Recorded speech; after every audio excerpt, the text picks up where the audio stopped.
Witam w podcaście Kobiety, które zmieniają świat, a moim dzisiejszym gościem jest kobieta, która zostawiła europejski świat mody, wyjechała do Kenii, gdzie pomaga kobietom w drodze do niezależności i walczy z ubóstwem menstruacyjnym. Maja Kotala, witam cię serdecznie.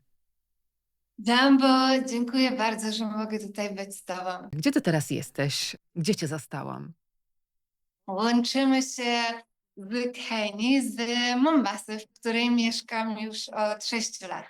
Maju, ty masz niesamowitą drogę zawodową, ponieważ skończyłaś studia projektowania w Australii, pracowałaś w Paryżu dla największych domów mody, byłaś modelką. To jak to się stało, że znalazłaś się w Kenii? Ja wyjechałam z Polski mając 18 lat, właśnie poszukując swojego miejsca w życiu. Przez Australię do Paryża, a z Paryża aż tutaj, to było podążanie głównie właśnie za swoją intuicją i poszukiwaniem takiego sensu w życiu i nadanie sensu, w szczególności światu mody, który jest jednak, jaki się opisuje, nie będę tego ukrywać, i nadanie mu po prostu sensu. Czym ty się zajmowałaś zawodowo, zanim wyjechałaś do Kenii? I co spowodowało to, że postanowiłaś to zostawić? Moja praca zaczęła się od modelingu, która potem przekształciła się w nawet pracę w sklepie, pracę jako stylistka, aż zdobyłam zawód jako projektant mody. Założyłam swoją markę, którą też niestety nie byłam w stanie udźwignąć finansowo, ale wtedy dostałam możliwość pracy w Paryżu, gdzie pracowałam jako agent reprezentujący międzynarodowe marki na światowym rynku, więc coś, co by się wydawało spełnieniem marzeń, praca w Paryżu, Mediolanie, Nowym Jorku, nagle w jakiś sposób zaczęła mi doskwierać. Brakowało w nim jakiejś takiej głębi, brakowało w nim uczuć, brakowało w nim kontaktów międzyludzkich, tej takiej wymiany zdań, która nie bazowałaby tylko i wyłącznie na pracy czy karierze i tym, gdzie spędzi się weekend, czy jest to Saint-Tropez, czy Château, czy jakaś inna miejscowość na całym świecie. A, Tulum jeszcze wtedy był bardzo popularny. Więc takie podróżowanie może jest fajne, ale jednak brakowało mi poznawania ludzi, bo ja zawsze powtarzam, ja nie jestem book smart, I'm street smart, czyli ja nie jestem mądra z książek, ja jestem mądra z ulicy. Poprzez poznawanie i rozmawianie z drugim człowiekiem uważam, że można się też bardzo dużo nauczyć, więc tego mi tak naprawdę brakowało i to tak popchnęło w pewnym momencie do tego, bym tutaj się przeprowadziła na kontynent afrykański. I wtedy też narodził się pomysł pewnego projektu. Szukałam odskoczni, szukałam jakiejś takiej głębi, którą mój zawód też może dać właśnie. I tak powolutku powstawało właśnie Sewing Together, czyli mój projekt aktywizacji zawodowej kobiet. Moja podróż zaczęła się od Ugandy, ale też nie będę ukrywała, to nie był prosty kierunek. Wyjechałam tam jako biały zbawiciel z ogromną listą rzeczy, które chciałabym osiągnąć, i bardzo szybko okazało się, że ta lista nie jest do zrealizowania, co spowodowało taką moją ogromną niechęć. Dopiero rok później, gdy jednak spróbowałam jeszcze raz swoich sił i jadąc do Kenii zahaczyłam o Ugandę, okazało się, że ta cała lista, którą gdzieś tam stworzyłam, została zrealizowana, i to był taki dla mnie znaczący moment też, jeżeli chodzi później o budowanie i Sewing Together i Rajdu Victoria, czyli dwóch moich projektów, by pomoc miała ręce i nogi i bazowała naprawdę na potrzebach drugiego człowieka, a nie narzucała mu mojej wizji i mojego stylu działania, bo to, że my żyjemy inaczej, to nie znaczy, że żyjemy lepiej albo żyjemy gorzej. Inne jest po prostu inne. I żeby pomoc miała sens, ona musi być dopasowana do odbiorcy. I dokształcała go w jakiś sposób, a nie zmieniała go na nasz wizerunek. Uganda była pierwsza, Nairobi było drugie, ale wtedy jeszcze miałam bardzo dobrą pracę w Paryżu, więc nie myślałam o tym, żeby się przeprowadzać, tylko właśnie mieć ten balans. Skoro mam te komfortowe życie, gdzieś tam właśnie w stolicy mody, to dlaczego po prostu nie dzielić się jeszcze większym doświadczeniem, które zdobywam z roku na rok. Ale przyszedł COVID, straciłam pracę, wróciłam na chwilę do Polski i właśnie to wzięłam jako znak, że ta mama Afryka wzywa mnie trochę bardziej i postawiłam wszystko na tą jedną kartę i przeprowadziłam się do Mombasy, którą zwiedziłam przez chwileczkę i poczułam do niej ogromną miłość. To jest właśnie ta manifestacja tych palemek, które wtedy brałam jako znaki, że to będzie dobre miejsce. Te słońce, ta temperatura, ci uśmiechnięci ludzie. Więc te wszystkie znaki spowodowały, że po covidzie, jak tylko się granice otworzyły, spakowałam 3 walizki i przeprowadziłam się tutaj.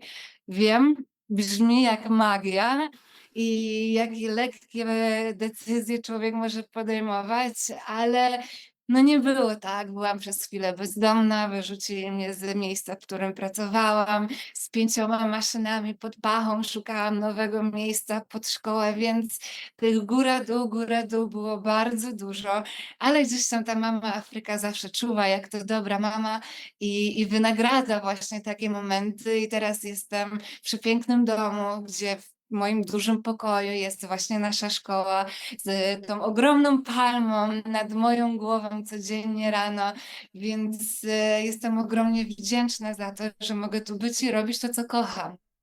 Jak reagowały na początku kobiety, z którymi zaczęłaś pracować? Czy łatwo było je przekonać do tego, żeby przyszły do ciebie na kurs? Ja zauważyłam, że ta więź kobieca jest niesamowita na całym świecie, a możliwość zarobienia swoich pierwszych pieniędzy, jest na pewno motywująca, a co na pewno było przełomowe, to tutaj to kurs Sewing Together, w którym uczymy szycia, marketingu, zarządzania, biznesu, fotografii, projektowania, jest darmowy.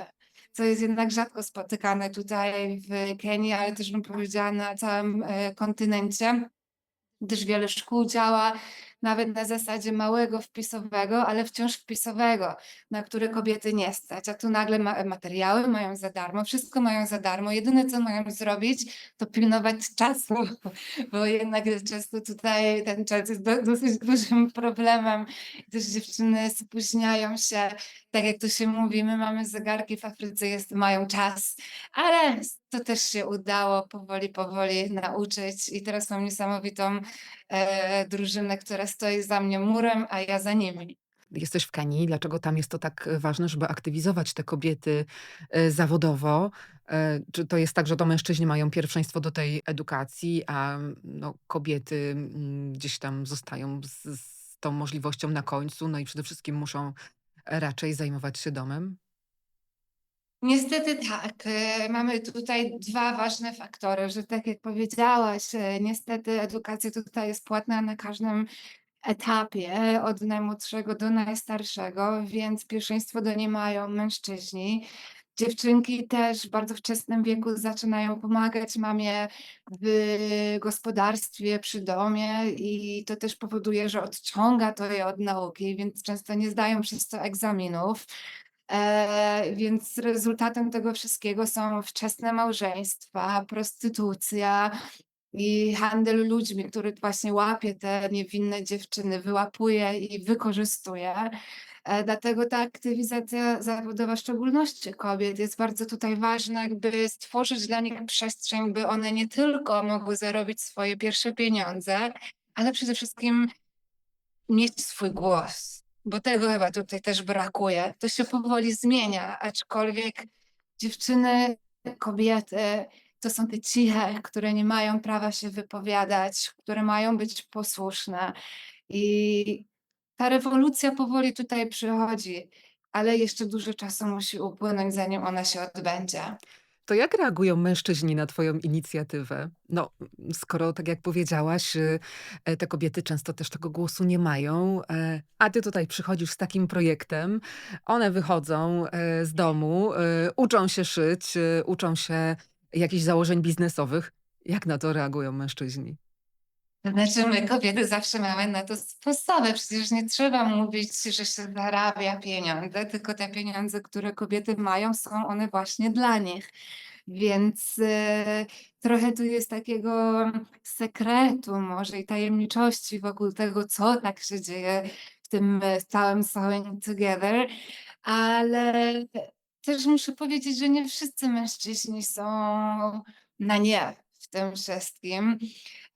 Dużo jednak mi się zarzuca, że nie pomagam mężczyznom też. No to moja odpowiedź na to jest: „Ale przepraszam bardzo, czy pan miesiączkuje?” „O, nie, nie, no to jak mam panu pomóc? To jest moja specjalizacja, poza oczywiście szyciem”, która sobie akurat nawiązuje do tego drugiego projektu. I to też bardzo szybko gdzieś tam tych mężczyzn zamyka, bo jednak to tabu istnieje tutaj i jest bardzo mocne. Ale na szczęście odpukać jeszcze nic złego się nie wydarzyło, wręcz przeciwnie, mamy ogromne też wsparcie tutaj niektórych osób, płci męskiej, więc, oby tak dalej, więc trzymajcie kciuki. Chciałam jeszcze zapytać o, ten projekt, Sewing Together, który, w tłumaczeniu na polski oznacza „szyjmy razem”. Czujesz taką wspólnotowość, taką jedność, jak przeprowadzasz te warsztaty z tymi kobietami? Tak, na pewno. Mam wrażenie, że stajemy się taką rodziną. Często też właśnie mamy rodzinne obiadki, żeby móc usiąść i też porozmawiać, co nie jest łatwe, bo dziewczyny, tak jak wspominałam, są bardzo zamknięte na początku, ale tworzymy ogromną więź. Sewing Together to też nie tylko też aktywizacja zawodowa, ale też jakaś forma terapii, mam wrażenie, bo trafiają do mnie dziewczyny samotne matki, dziewczyny, które ukończyły szkołę w wieku lat 11, dziewczyny, które zawsze marzyły o tym, żeby uczyć się mody, ale nie było im to dane. Ale w szczególności trafiają do mnie kobiety, które nie wierzą w siebie i nagle okazuje się, że na pierwszych zajęciach, potrafią uszyć torby, potrafią uszyć podpaskę i ten niesamowity błysk w ich oczach w tym momencie, kiedy widzą to, co nigdy by nie pomyślały, że jest im możliwe, nagle jest. I ja widzę, jak te dziewczyny z miesiąca na miesiąc zaczynają się prostować, zaczynają mówić, zaczynają żyć jakąś pełnią życia, o siebie dbać, a przede wszystkim rozmawiać o różnych problemach i szukać rozwiązań. Więc z jednej strony bardzo się cieszę, ale z drugiej strony to też jest większa potem odpowiedzialność na mnie, jako tej starszej siostrze, więc, no, wszystko ma dwie strony medalu, ale cieszę się, że mogę stworzyć takie więzi. To jest jednak bardzo ważne. O czym są te rozmowy? Bo domyślam się, że nie każda z tych rozmów jest dla ciebie, łatwa, też ze względu na różnice kulturowe. Różnice kulturowe na pewno są duże. Nie dość, że te kobiety tutaj są trochę skryte, to też są bardzo uparte i by wytłumaczyć im coś, muszę naprawdę użyć swojej wyobraźni i języka, które one zrozumieją tak naprawdę, więc jest to nie lada wyzwanie. Historie są trudne i właśnie kluczem jest w tym, żeby nie wchodzić w te historie emocjonalnie, tylko szukać właśnie, skąd jest siła w tej kobiecie, by te niektóre rzeczy samej przezwyciężyć i tylko dodać jej takiego wiatru w żagle, by ta siła ją gdzieś tam dalej poprowadziła. To jest coś, czego wciąż się uczę, bo jednak bardzo łatwo jest zapłakać nad czyjąś historią, a nie jest łatwo realnie komuś pomóc albo zasugerować jakieś rozwiązanie, więc przez to jestem sama na terapii i z moją, panią psycholog sobie układamy to wszystko tak, by ta praca miała ręce i nogi, a ja nie wchodziła w jakieś stany depresyjne, które też mi się zdarzały w przeszłości. No i jeszcze tutaj warto zaznaczyć trochę, jak my się w ogóle utrzymujemy jako Sewing Together, a jest to właśnie ze sprzedaży naszych projektów. Na mojej stronie mkotala co roku wypuszczam 2 kolekcje na zimę, na lato, i właśnie dochód z tej sprzedaży wraca do szkoły i powoduje, że możemy gdzieś nauczyć dalej. A wspominam o tym dlatego, gdyż, skoro sprzedaję te ubrania, to też w pewnym momencie jednak ten dochód trafia do moich uczennic, i ewolucja Sewing Together też przez te ostatnie lata, szła w różne strony. Zaczynałyśmy od tego, że to był 6-miesięczny kurs i potem wypuszczałam kobiety. One albo tworzyły właśnie swoje własne warsztaty pracy, albo szukały innej pracy dzięki temu, jak tak wspominałam wcześniej, temu umocnionemu takiego własnej pozycji względem samego siebie. A teraz, już skończyłam, więc mogę powiedzieć z dumą szkolenie 2 niesamowitych kobiet, Karen i Judith, które, uwaga, od czerwca będą same prowadziły Sewing Together, więc schodzę trochę z pozycji CEO, nazwijmy to tak, metaforycznie, tylko w pozycję dyrektora kreatywnego i one już tylko będą prowadziły to same.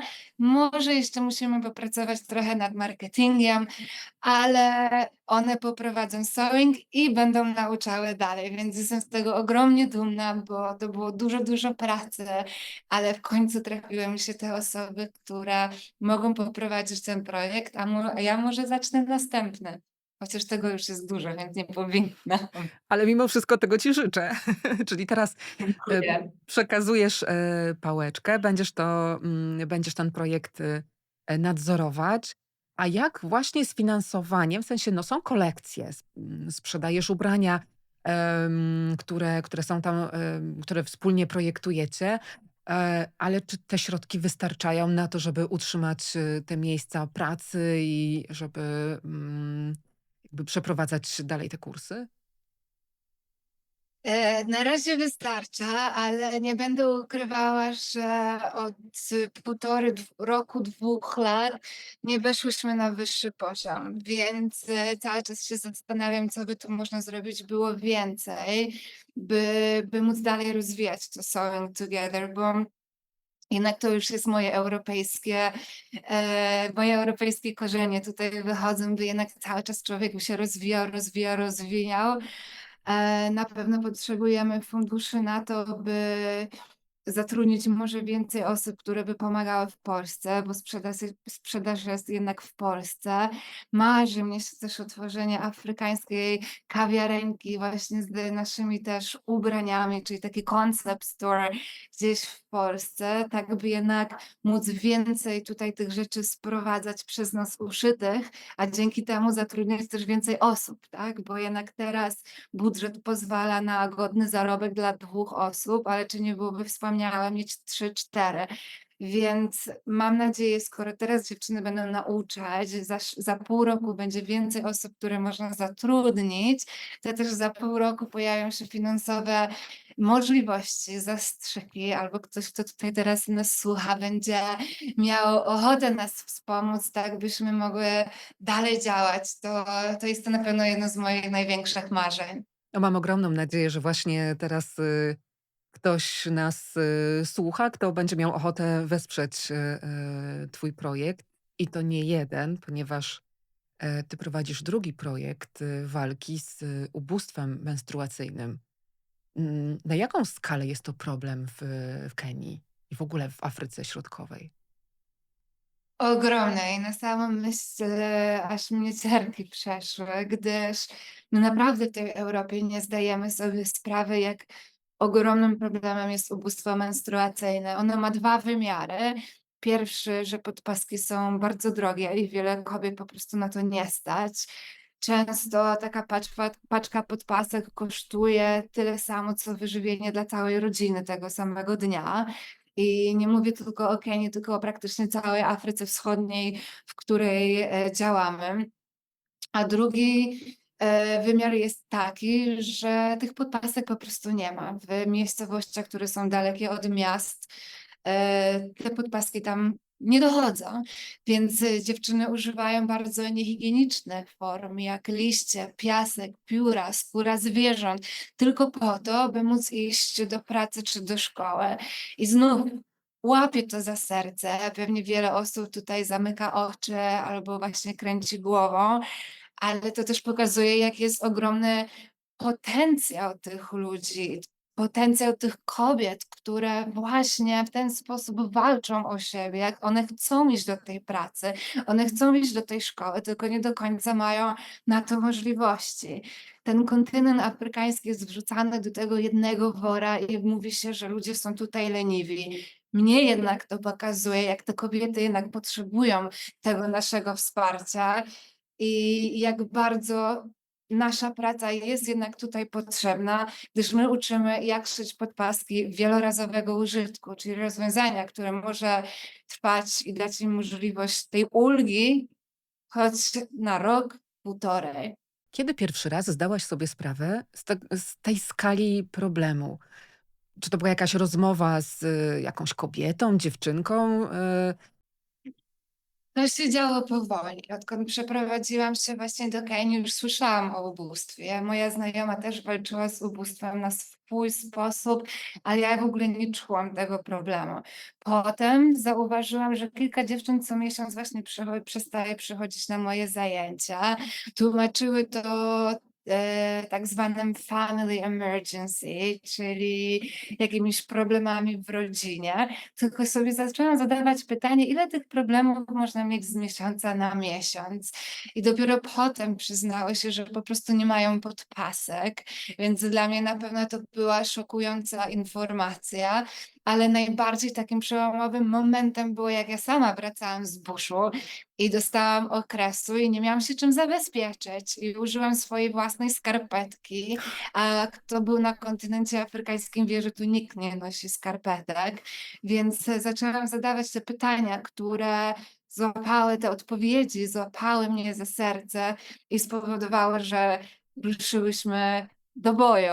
Zaczęłyśmy szyć podpaski wielorazowego użytku u mnie w szkole, ale skala nas przerosła, gdyż w samej Kenii to jest ponad 1 000 000, 1,5 miliona prawie osób, kobiet, które cierpią z miesiąca na miesiąc przez brak zabezpieczenia. Więc powstał Rajd Wiktoria, czyli projekt z roku na rok, który też się rozwija, gdzie przejeżdżamy część Afryki Wschodniej i podczas tej misji zakładamy i wyposażamy mini szwalnie, w których odbywają się zajęcia szycia podpasek wielorazowego użytku ręcznie, czyli umiejętności, którą mogą zabrać wszędzie, oraz na maszynie, czyli bardziej profesjonalnie i coś, co może też im dać zarobek. A całość kończy się zajęciami z edukacji zdrowotnej, seksualnej, której tutaj tak bardzo brakuje. W jakich krajach już odbył się rajd Wiktoria? I jesteś praktycznie teraz świeżo po kolejnej wyprawie. Gdzie byłaś tym razem? Pierwszy rajd odbył się z Kenii do Ugandy, przez Ruandę, Tanzanię z powrotem do Kenii. Drugi z Kenii, Tanzanii, Malawi, Mozambik. Trzeci był w Kenii, w regionie Turkana, który jest bardzo gdzieś tutaj zapomniany przez rząd i resztę społeczeństwa. No i czwarty teraz był z Kenii do Etiopii. I muszę powiedzieć, że był to jeden z najtrudniejszych rajdów, ale również najbardziej łapiących za serce i dających do myślenia tak naprawdę, gdyż może nie wiecie o tym, ale Etiopia była bardzo przez krótki czas skolonizowana. Włosi bardzo szybko wycofali się z tej Etiopii, więc ona naprawdę jeszcze żyje tym swoim takim prawdziwym życiem, które można było wyczuć na każdym zakręcie. Rajd jest bardzo dynamiczny, gdyż przejeżdżamy jakąś część drogi, zakładamy warsztat, to trwa 2 dni nasze zajęcia i jedziemy dalej. W tym roku przejechałyśmy prawie 10 000 kilometrów i byłyśmy 36 dni w trasie. Rajd jest podzielony na 3 etapy, podczas których drużyna się po prostu wymienia, aczkolwiek ja i moja prawa ręka Patka, którą tu pozdrawiam, przyjechała ze mną całość, więc nie było czasu na refleksję. Dopiero teraz, jak przeglądam zdjęcia, przygotowuję nasz event, który odbędzie się 28 maja, to zaczęłam chodzić głębiej w to wszystko, co się wydarzyło. I na pewno takim niesamowitym momentem i ogromnym takim, jakby to określić, czymś, czego nigdy nie zapomnę, było spotkanie z kobietami z plemienia Hamer. Nam udało się tam pojechać na zaproszenie samego wodza, więc nie jechałyśmy jako turystki, gdyż jednak ta część Omowali jest bardzo turystyczna i kobiety i mężczyźni, którzy oczywiście są ubrani odmiennie w skórę zwierząt, z pofarbowanymi włosami, z tymi krążkami, bardzo, bardzo dużo pieniędzy biorą i słusznie od turystów, którzy przyjeżdżają tylko nagrywać z nimi TikToki. A my tutaj prowadziłyśmy zajęcia z lokalną organizacją i pan wódz przyszedł na te zajęcia, obserwował nas bardzo pilnie i po 5 godzinach naszej pracy zostałam zawołana. Oczywiście bałam się jak nie wiem co, bo nie wiedziałam, co się może wydarzyć. I nasz tłumacz powiedział, że wódz zaprasza nas do swojej wioski, więc to było zaszczyt, tego słowa też szukałam. To był ogromny zaszczyt móc właśnie pójść. Jego żona zaprosiła nas do swojego domu. Na skórze zwierząt powstał dialog, na których siedziałyśmy, dialog, gdzie wymieniałyśmy się właśnie różnymi spostrzeżeniami o tym na przykład, jak Hamerki mają problem z przemocą fizyczną, na którą my mogliśmy opowiedzieć o przemocy finansowej, której w naszym kraju na przykład funkcjonuje. I właśnie też pokazać, że może jesteśmy całkowicie inne z wyglądu, ale wewnętrznie ten ból, który gdzieś tam kobieta bardzo często w sobie ma, jest bardzo podobny. Przyczyny jego może są odrobinę inne, ale ból jest taki sam, więc to zbliżenie z tym plemieniem, z tymi kobietami było czymś naprawdę, czego chyba nigdy nie zapomnę. Czy to oznacza, że wódz, pochwalał i był zadowolony z twojego działania, z twojej inicjatywy? Bo to jest absolutnie niesamowita historia. Ja też w to nie potrafię uwierzyć, muszę się przyznać, więc, ale tak. Pamiętam wodza, takiego starszego pana w kurtce, która mogła być takiej orkelionowej marki Adidas. Nie wiem skąd on ją dostał, ale z tym takim ręcznikiem przewiązanym przez głowę, chodzącym i bacznie obserwującym każdy nasz ruch i potem to magiczne pytanie, czy chcecie przyjść do mojej wioski? No, aż mam gęsią skórkę, jak o tym opowiadam. Ten pan naprawdę chciał ogromnych zmian. Widać i to było czuć, tylko nie wiedział, jak to zrobić, bo problem z plemionami w Dolinie Omo, a jest ich dosyć sporo, polega na tym, że to starszyzna decyduje o wszystkim i to starszyzna bardzo mocno walczy o to, by niektóre rytuały, które są w danym plemieniu, nie zostały zastąpione czymś nowoczesnym.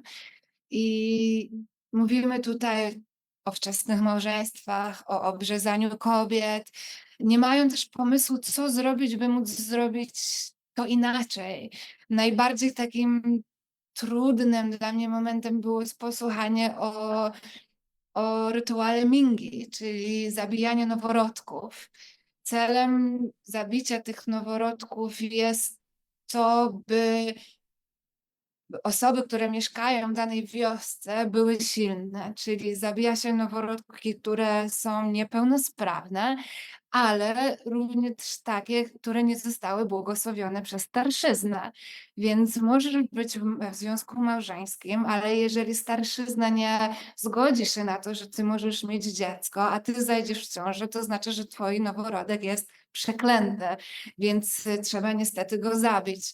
Tak samo dzieje się w momencie, kiedy kobieta zajdzie w ciążę poza małżeństwem, a najbardziej, i teraz nie chciałabym skłamać, bo zawsze to mieszam, ale najbardziej takim bolącym właśnie jest moment, gdy noworodkowi, i teraz nie wiem, czy pierwsze będą rosły zęby górne czy dolne, ale jak jedny z tych właśnie urosną jako pierwszy, to znaczy, że noworodek też nie jest godny życia i bardzo często się jednak go zostawia na śmierć w lesie.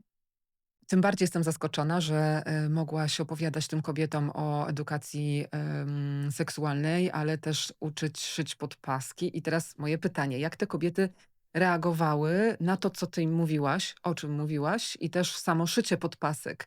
Czy one się cieszyły i jakby wiedziały, że to może naprawdę zmienić ich życie pod względem komfortu, takiego comiesięcznego?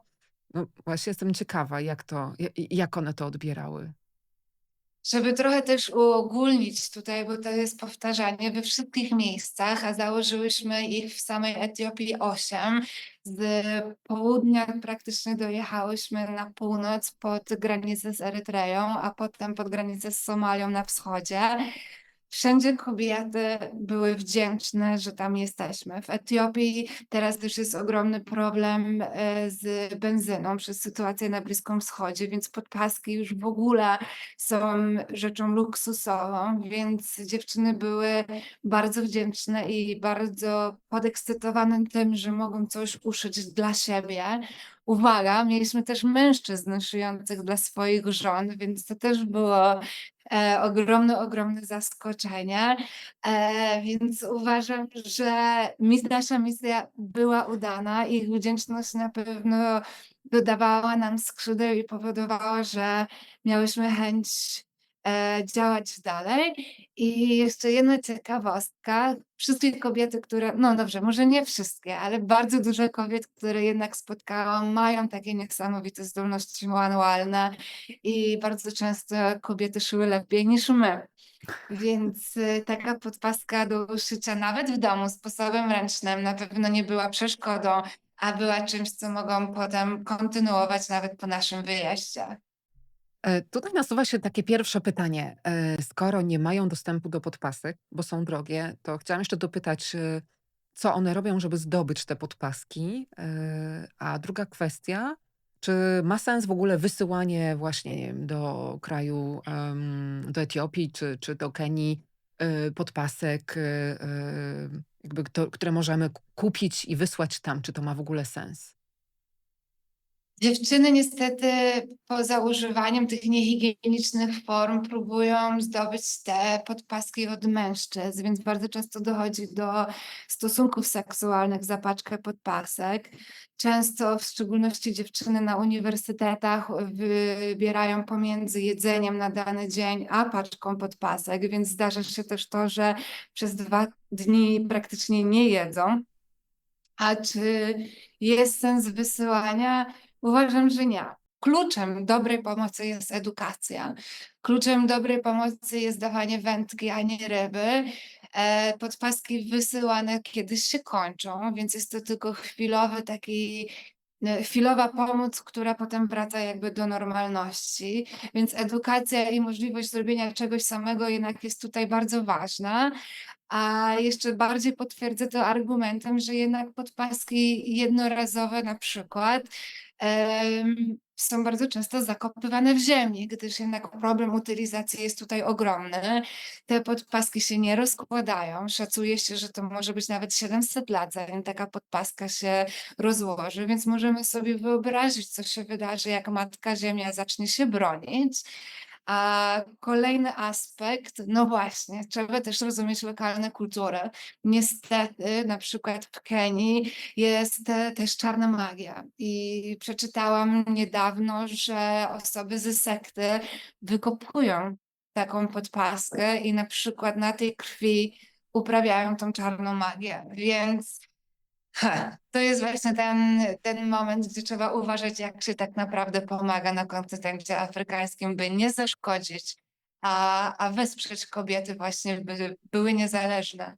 Czy, podczas tego wyjazdu do Etiopii usłyszałaś jakąś taką historię, która absolutnie zapadła ci w pamięci?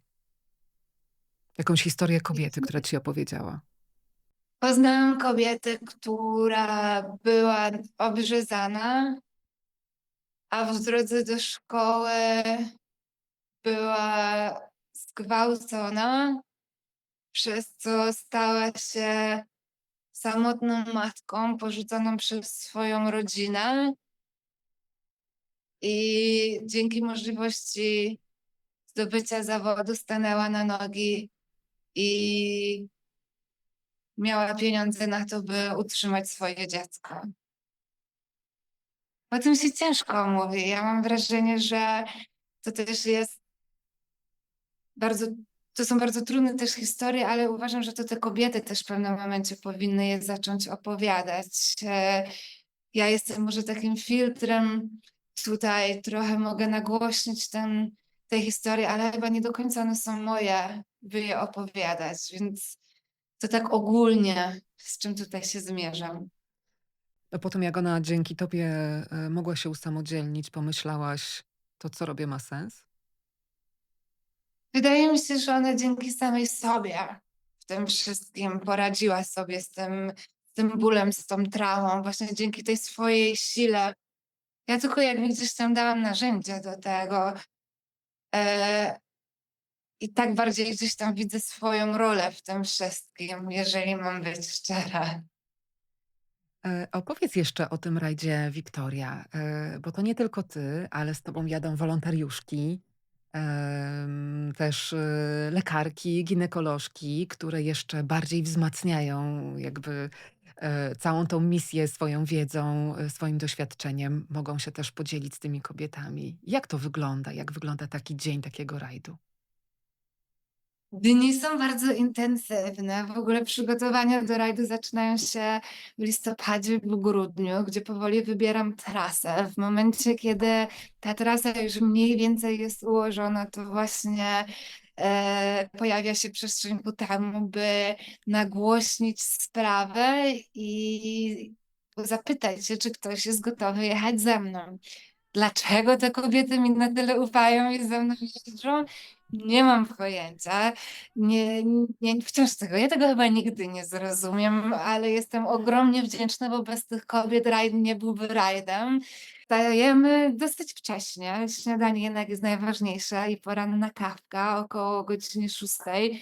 A potem zaczynają się zajęcia. I teraz w różnych miejscach te zajęcia są inaczej przeprowadzane, gdyż my nigdy do końca nie wiemy, to znaczy mniej więcej wiemy, gdzie jesteśmy, ale z kim współpracujemy, tego nie wiem, bo te lokalne osoby też cały czas rozbudowują czasami ten nasz harmonogram i na przykład myślimy, że pracujemy z właśnie dziewczynami z uniwersytetu, a potem okazuje się, że jedziemy do zakładu karnego, więc my jesteśmy zawsze gotowi na wszystko, ale te zajęcia też wtedy inaczej przebiegają, tak? W zakładzie karnym musimy uważać jednak na nożyczki i tego typu rzeczy. Wśród studentek pracujemy szybciej, wśród dzieciaków staramy się wszystko wyciąć już wcześniej, więc każdy dzień na pewno wtedy jest inny i każda później historia pod koniec dnia jest inna. Po zajęciach jest posiłek i wymiana i refleksja tego wszystkiego, co się wydarzyło, co można zrobić lepiej, bo nie każde zajęcia też są udane. Na przykład w tym roku pracowałyśmy z kobietami, które są bezdomne i jednak one nie potrafiły odnaleźć się w tej grupie i bardziej miałam wrażenie, przyszły po posiłek niż po to, by nauczyć się szycia. Ale jednak kilka perełek i diamencików też tam było, dla których warto było zrobić te zajęcia, no bo to nie jednak my mamy wybierać, kto zasługuje na naszą wiedzę, a dawać ją wszystkim. Niektórzy po prostu nie byli na to gotowi. Problem ubóstwa menstruacyjnego w Etiopii jest ogromny. Też szacuje się, że to jest prawie 70% kobiet, które cierpi na brak odpowiedniego zabezpieczenia, więc taka odpowiedź na ten problem była naprawdę im potrzebna. I w sumie podczas wszystkich rajdów udało nam się przeszkolić chyba już teraz 5,5 tysiąca kobiet, więc mam nadzieję, że metodą Podaj Dalej teraz to jest 20-30 tysięcy kobiet, o których my nie wiemy, ale gdzieś tam już potrafi uszyć tą swoją podpaskę i przechodzić menstruację godnie. Ten świat, w którym teraz funkcjonujesz, diametralnie różni się od tego, w którym ty rozpoczynałaś, swoje życie zawodowe. Właśnie wydawałoby się, że się różni, ale ja wciąż pozuję gdzieś do zdjęć, tylko już może nie przed obiektywem znanych fotografów, a przed telefonem, by móc pokazać jednak kawałek tego świata afrykańskiego. Wciąż projektuję, tylko może bez butów, w szczerym słońcu. Tworzę gdzieś tam projekty właśnie nad oceanem, więc ja tak naprawdę robię to samo, tylko zmieniło się bardzo moje otoczenie, a na pewno zmieniło się na plus z tego względu, że czuję, że każdego dnia to, co robię, ma jednak jakieś znaczenie i mogę iść spać z tym takim ciepłym serduszkiem, że to, co kocham, też czyni dobro tak naprawdę i odczarować właśnie ten świat mody, który jest uważany za płytki, a nie jest. Jest naprawdę trudny i ma ogromną konkurencję, ale ja tutaj gdzieś właśnie w tym kenijskim słoneczku mogę dalej być kreatywna i robić to, co kocham, pole pole, czyli powolutku, powolutku. To oznacza, że wtedy, kiedy, byłaś w takim blasku fleszy, mieszkałaś, w Paryżu, em, nie sprawiało, że czułaś się szczęśliwa? Na pewno byłam szczęśliwa, aczkolwiek, ja się też zagubiłam w pewnym momencie w tym świecie. Trafiłam też w takie towarzystwo, które właśnie, zastanawiało się, czy pojechać w czwartek, czy w piątek do Saint-Tropez, a zimę czy spędzimy w Nowym Jorku, czy w LA. Więc to podróżowanie jest na pewno piękne, ale mnie gdzieś brakowało takiego sensu w tym wszystkim i czy Chateau będzie ogrzane w połowie czy w 3/4 mnie w ogóle nie interesowało, więc na pewno miło mi było poznać tą arystokrację francuską i ten crème de la crème mody, ale ja potrzebowałam czegoś innego. Ja tą wolność i prawdziwe szczęście zasmakowałam tutaj. To nie oznacza, że mi jest tutaj łatwo, bo każdy dzień jednak jest wyzwaniem. Każdego dnia przykuwam dużo uwagi, jestem białą osobą, ale też już nauczyłam się z tymi ludźmi żyć na swój sposób i tu właśnie być tą prawdziwą sobą. I uważam, że miałam ogromne szczęście, by właśnie móc tu być. Powiedziałaś o wolności i o możliwości byciu sobą. Czy to oznaczało, że wtedy, byłaś non stop oceniana ze względu, na branżę, w której pracowałaś, a tutaj masz więcej wolności, i już nie masz, jakby takiego ludzi, którzy cię oceniają? Czy też się trochę stresowałaś tym, rozpoczynając projekt, że możesz być oceniana? Eee, ja mam wrażenie, że jestem całe życie oceniana właśnie za swoje wybory, ale też trochę z mojego wyboru, bo wybieram coś, co nie jest oczywiste do końca. Czy wyjazd do Australii w tak młodym wieku, modeling jeszcze byłam młodsza, przecież ja zaczynałam mając lat 15-16, gdzie praktycznie prawie doprowadziłam się do bulimii. Więc, a potem Paryż jeszcze bardziej trudniejszy z moim szalonym szefem, który jednak gdzieś tam wewnętrznie też rzucał mi te kłody, z którymi musiałam się cały czas zmierzać. Więc na pewno ocenianie to jest coś, co dobrze znam, ale ludzie do dziś oceniają, dlaczego jestem w Afryce, po co tutaj jestem. Te niektóre wulgaryzmy i hejt pod postami jest czymś naprawdę niemiłym, ale Naprawdę jeżeli mam doświadczasz hejtu? Osoba, która o tyle robi dla innych, doświadcza hejtu? Jestem absolutnie zaskoczona. tak, w szczególności jeżeli udziela gdzieś wywiadu dla jakichś dużych portali, to jest przecież przestrzeń dla hejterów, żeby móc powiedzieć, jak wszystko robię źle i dlaczego robię to, co robię. Więc no, na pewno nie jest to motywujące, ale do tego można się przyzwyczaić. Co bardziej na przykład doceniam tutaj, a czego może przed czym trochę też uciekłam, bo tak też można nazwać, to też presji i oczekiwań społeczeństwa.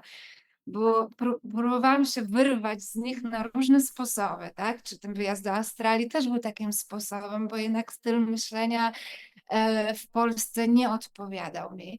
Czy nie chciałam zakładać od razu rodziny, więc wyjechałam. No potem ten Paryż. Cały czas były jakieś takie oczekiwania, żebym była taka, a nie inna, by móc się do kogoś dopasować. Trzeba się ubrać w ten sposób, trzeba pomalować się w ten sposób, ale jesteś we Francji, musisz robić to, to i tamto. A tu nagle dostałam taką białą kartkę. Ja jestem tak odmienna, że wiem, że się nie dopasuję, ale dzięki temu nagle zaczęłam słyszeć swój wewnętrzny głos i poznawać siebie na nowo i czuć, kim tak naprawdę jestem, co ja lubię, czego ja nie lubię, i zacząć wybierać właśnie sytuacje, w których chcę być, ludzi, którymi chcę się otaczać. I muszę przyznać, że odkąd wyjechałam do Kenii, mam tak ogromne szczęście poznawać tak niesamowite kobiety na całym świecie, ale i w Polsce. Czyli teoretycznie coś, co wydaje się abstrakcyjne. Jak z Kenii mogę poznawać te osoby? Ale to są teraz nowe przyjaźnie na życie. To są osoby, które mają niesamowite dobre serce i nie tylko dlatego, że mi pomagają gdzieś czy przy rajdzie, przy sewing, ale po prostu one są dobre. Czego nauczyła cię Afryka i życie w Afryce? Życie w Afryce na pewno nauczyło mnie takiej pokory i cierpliwości. Jeszcze mam z tym problem, bo jestem bardzo niecierpliwą osobą i wciąż robię 10 rzeczy naraz, ale już robię to uważnie.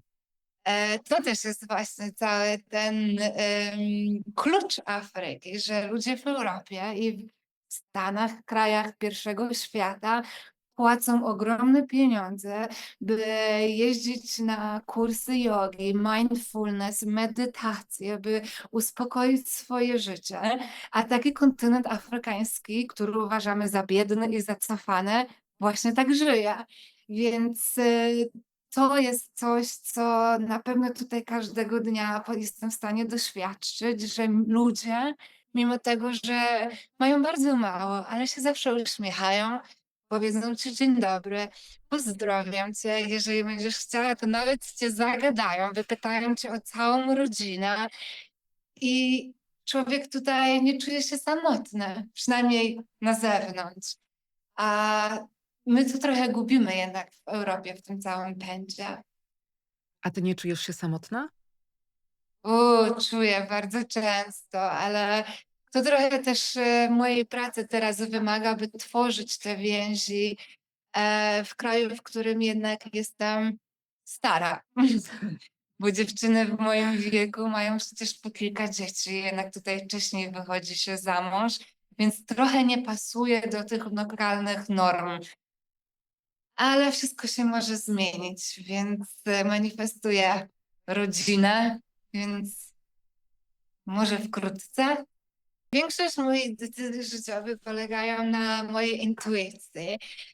Ja, jeżeli dobrze pamiętam, widziałam właśnie nie wiem, czy mogę mówić, na portalu Onet reklamę o tym, by studiować w Australii, podszkolić swój język angielski.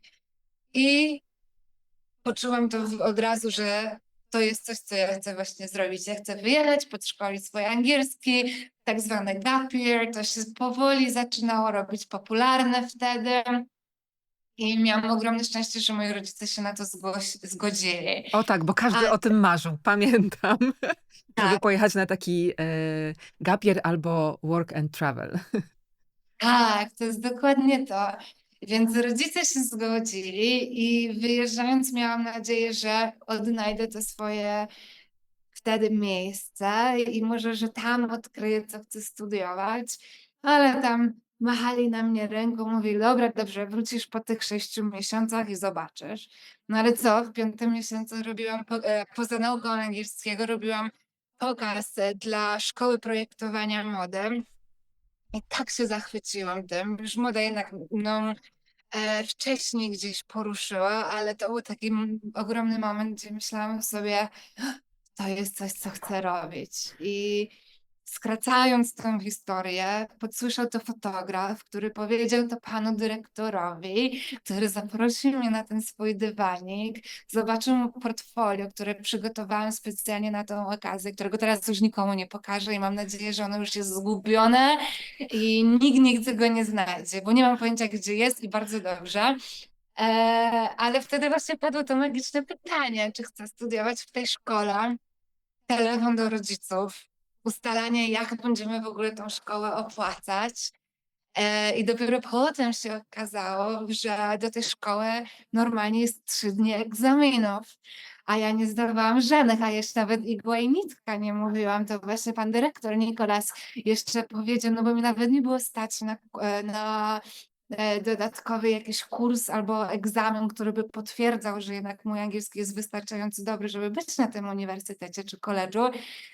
Więc Nikolas jeszcze potwierdził to jakimś specjalnym pismem, włożył mnie na jakiś szybki kurs szycia, no bo wszystkie dzieciaki, które tam były, przecież nie tylko szyły, jeszcze malowały, a ja tutaj przychodzę, taka dziewczyna znikąd i nagle twierdzę, że chcę studiować modę, ale się udało.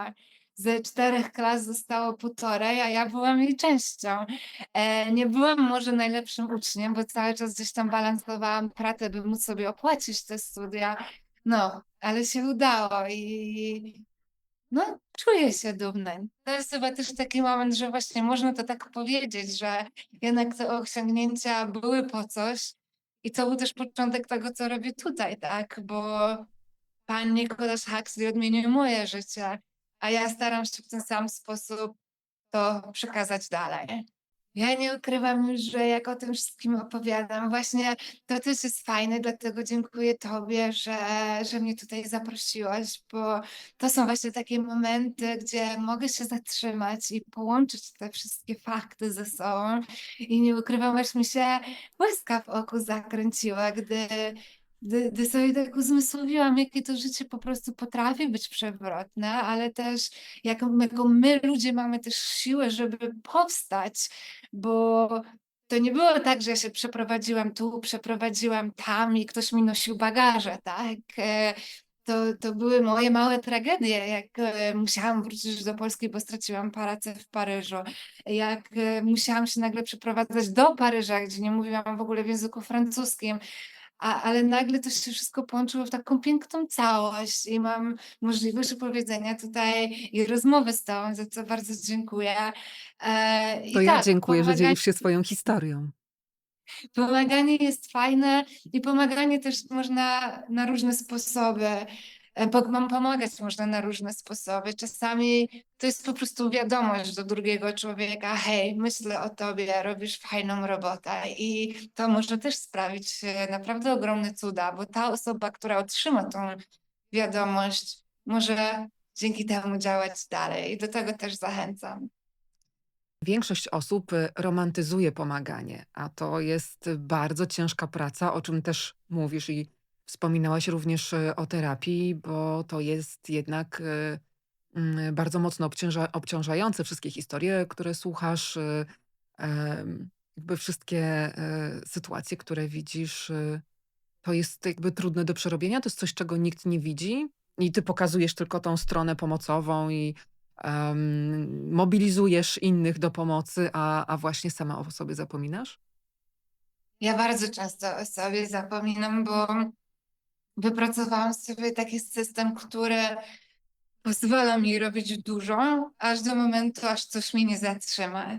I to zatrzymać jest często bardzo późno, więc czy to są choroby tropikalne, czy są to choroby kobiece, to są rzeczy, z którymi muszę teraz też walczyć i jeszcze lepiej zadbać o siebie.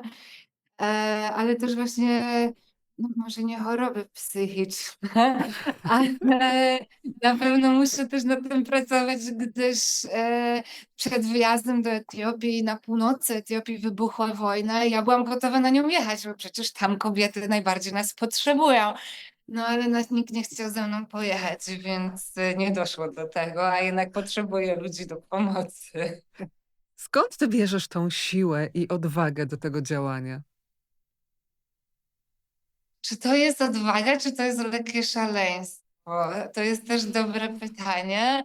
A siłę, jak człowiek znajdzie coś, co kocha i naprawdę się z tym utożsamia i w ten sposób realizuje, to ta siła się pojawia po prostu chyba naturalnie. Tak mi się wydaje. I mam nadzieję, że jest więcej ludzi na tym świecie, które właśnie odnalazło tą swoją ścieżkę i to w ten sposób siebie realizują, bo mam wrażenie, że ta sama siła jest wśród lekarzy, którzy pracują od świtu do zmierzchu, a czasami i 24 godziny wśród innych NGO-sów, które walczą o dobro ludzi, o dobro kobiet, mężczyzn, dzieci. Ta siła jest w mamach, które rodzą dzieci i potrafią przez pierwsze lata w ogóle nie spać, więc miłość do tego, co robimy i do kogo, dla kogo to robimy, mam wrażenie, jest równoznaczna właśnie z tą siłą. Jakie masz plany? Zostajesz, w Kenii? Czy chcesz, gdzieś jeszcze podróżować? Jeżeli chodzi o Sewing Together, to na pewno domem jest Kenia. Za każdym razem, jak tutaj wracam, to czuję to, że to jest mój dom. To się może zmienić, ale ten dzień dzisiejszy jest. Ale będę otwierała prawdopodobnie szkołę też na Madagaskarze, na co jestem na pewno bardzo podekscytowana. A jeżeli chodzi o rajd Victoria, to już planujemy następny rajd, więc jeżeli ktoś by chciał pojechać, to proszę dać znak. Tak, mam szalony pomysł, żeby jechać do Kongo i Sudanu, ale wiem, że nikt znowu ze mną nie pojedzie, więc bezpieczniejszą opcją będzie jechać na południe, ale nie do samego RPA, albo na zachód, który jeszcze jest przeze mnie nie odkryty w żaden sposób. A na pewno do 2030 roku bym chciała jednak połowę tej Afryki odkryć, bo każdy kraj tutaj jest całkowicie inny, fascynujący i skoro mam ten zaszczyt tutaj być, to chciałabym go poznać. Czy ty masz takie poczucie, że, zmieniasz świat? Ja bardzo chcę zmienić świat, tak. To jest też coś, co mówię głośno. Ja głęboko wierzę, że pomoc jednej osobie zmienia praktycznie całą generację i jej rodzinę i jej dzieci, więc tak, ja zmienię ten świat, ale na swój sposób. Na swój sposób, czyli? Z sercem, z miłością, z radością, z poszanowaniem, by tworzyć właśnie te więzi i by pomagać sobie nawzajem, słuchając, ale też ucząc się, podczas gdy uczę innych. To jest niesamowite. Skąd w tobie tyle empatii, tyle, no można śmiało powiedzieć, poświęcania się też dla innych, bo bardzo dużo robisz, dla tych kobiet i wkładasz w to ogromne serce. Mam cudownych rodziców. Mam mamę, która jest chodzącym aniołem, która ma jeszcze więcej empatii niż ja mam. Więc jest to na pewno dla mnie ogromne wsparcie. A tata był osobą też pełną empatii, ale gotową do działania. Więc ja mam takie połączenie tego taty i mamy, którzy spowodowali właśnie, że jestem jaka jestem i widać to bardzo i w genach, w wyglądzie i właśnie w tym charakterze, więc to też, no, miałam ogromne szczęście mieć po prostu tak wspaniałych rodziców. No tata gdzieś tam czuwa z nieba, to wiem. Jak zawsze gdzieś widzę tą pierwszą gwiazdkę wieczorem, to wiem, że to jest właśnie on, bo to też jest taka historia, że niestety tata zmarł w dzień otwarcia szkoły. Jeszcze zobaczył tą szkołę, jak już się tutaj przeprowadziłam i potem już serduszko jego nie wytrzymało, ale zobaczył to, co robię i chyba to go uspokoiło, że on sam powiedział, poczuł, że to jest moje miejsce i w końcu sam przestał walczyć w tym momencie, ale zobaczył to, co robię. I wtedy właśnie wyszła ta pierwsza gwiazdka, która teraz mi tak towarzyszy praktycznie każdego wieczoru i w każdym momencie, kiedy czuję, że mogę nie dać rady, to siedzę właśnie na ganku tego mojego domu i patrzę w to niebo i go widzę. I wiem, że on nade mną czuwa i wiem, że to wszystko się poukłada. A mama, ja nie mam pojęcia. Ona jest taką, no to jest chodzący anioł, który ma po prostu serce na dłoni, ale że ja jeszcze nie dałam jej 10 zawałów serca, to nie wiem jakim cudem, ale wiem, że to, co robię bez niej też by nie miało miejsca, gdyż jest dla mnie ogromnym wsparciem. To, że jesteśmy całkowicie inne, bo ja tutaj szalona artystka, a moja mama księgowa, więc umysł ścisły, prowadzi moją firmę, co ja bym w ogóle nie dała rady, bo ja nie umiem wypisać druczku tak naprawdę, bo nie wiem, czy ja mieszkam w Kenii, czy ja mieszkam w Polsce, czy jeszcze do tego mój paszport, który został stworzony właśnie gdzieś we Francji, więc tych kluczków tam jest bardzo dużo, więc no, to bez niej Sewing Together by nie funkcjonowało. To ona potem pakuje właśnie nasze ubrania i je wysyła. To ona gdzieś tam czuwa, by wszystko było okej. No, to ja życzę, żeby każdy miał choć jednego takiego rodzica, jak ja mam, czy miałam, bo to naprawdę kształtuje i naprawdę pomaga. Wspaniała. To pozdrawiamy bardzo serdecznie twoją mamę. E, a jak my możemy pomóc? Czy to jest tylko wsparcie poprzez zakup ubrań właśnie z tej kolekcji, którą wspólnie z tymi kobietami z Kenii szyjecie? Czy w jakiś inny sposób można jeszcze pomóc, wesprzeć twoje projekty?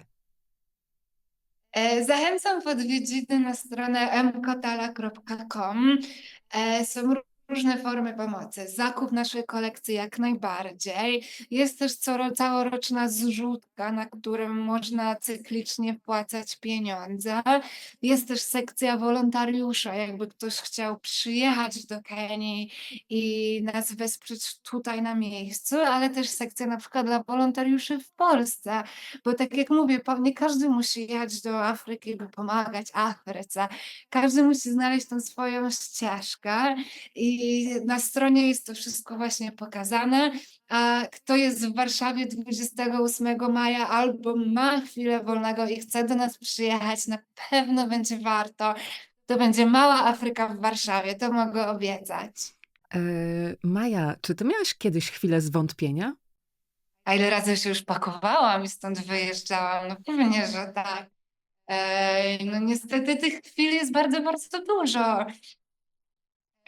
No, ten kontynent nie jest prosty, ale wydaje mi się, że świat, w którym żyjemy, nie jest prosty, więc ta ucieczka u mnie też jest gdzieś tam naturalna, ale chyba też wszyscy nie lubimy siedzieć w miejscu, które nie sprawia nam radości, więc tych momentów jest bardzo dużo, no ale jak potem wchodzi ci do szkoły mała Maja i rozkładasz tak ręce, a ona do ciebie biegnie i cię przytula, to nagle wszystko po prostu gdzieś tam odchodzi i człowiek znajduje gdzieś tą siłę w sobie, by wstać rano. Może się nie okej, tu się nigdy nie maluje, ale by ubrać czysty t-shirt i, i dalej walczyć. No i potem te niesamowite kobiety, które stoją za mną murem, czy w Polsce, czy studentki, czy potem jak widzisz właśnie, że twoja kolekcja się wyprzedaje, gdzie też, też nie wiem, jak to się wszystko dzieje. To jest taka po prostu magia internetu, której chyba nigdy też nie zrozumiem. Ja chyba nie chcę zrozumieć, tylko patrzeć na to jako właśnie taką magię życia, magię mamy Afryki, która gdzieś tutaj pomaga. I tego dobra, które wokół nas cyrkuluje, i im więcej dajesz, też to życie w pewnym momencie zaczyna zwracać. I tego też wszystkim życzę, by takiego czegoś odczuli. To nigdy nie jest 1 do 1, ale w jakiś sposób to się zawsze wydarzy. Maju, a czego tobie mogę życzyć? Zdrowia? Wydaje mi się, że zdrowia to jest taka prosta, ale tak skomplikowana zarazem rzecz. Siły, ale siła znowu wypływa ze zdrowia, więc dopóki człowiek jest zdrowy, to może działać, myśleć, tworzyć, kreować, więc o to chyba bym prosiła. To w takim razie tego wszystkiego ci życzę i bardzo, bardzo serdecznie dziękuję ci za naszą rozmowę. Ja również dziękuję pięknie i pozdrawiam wszystkich. Pahery!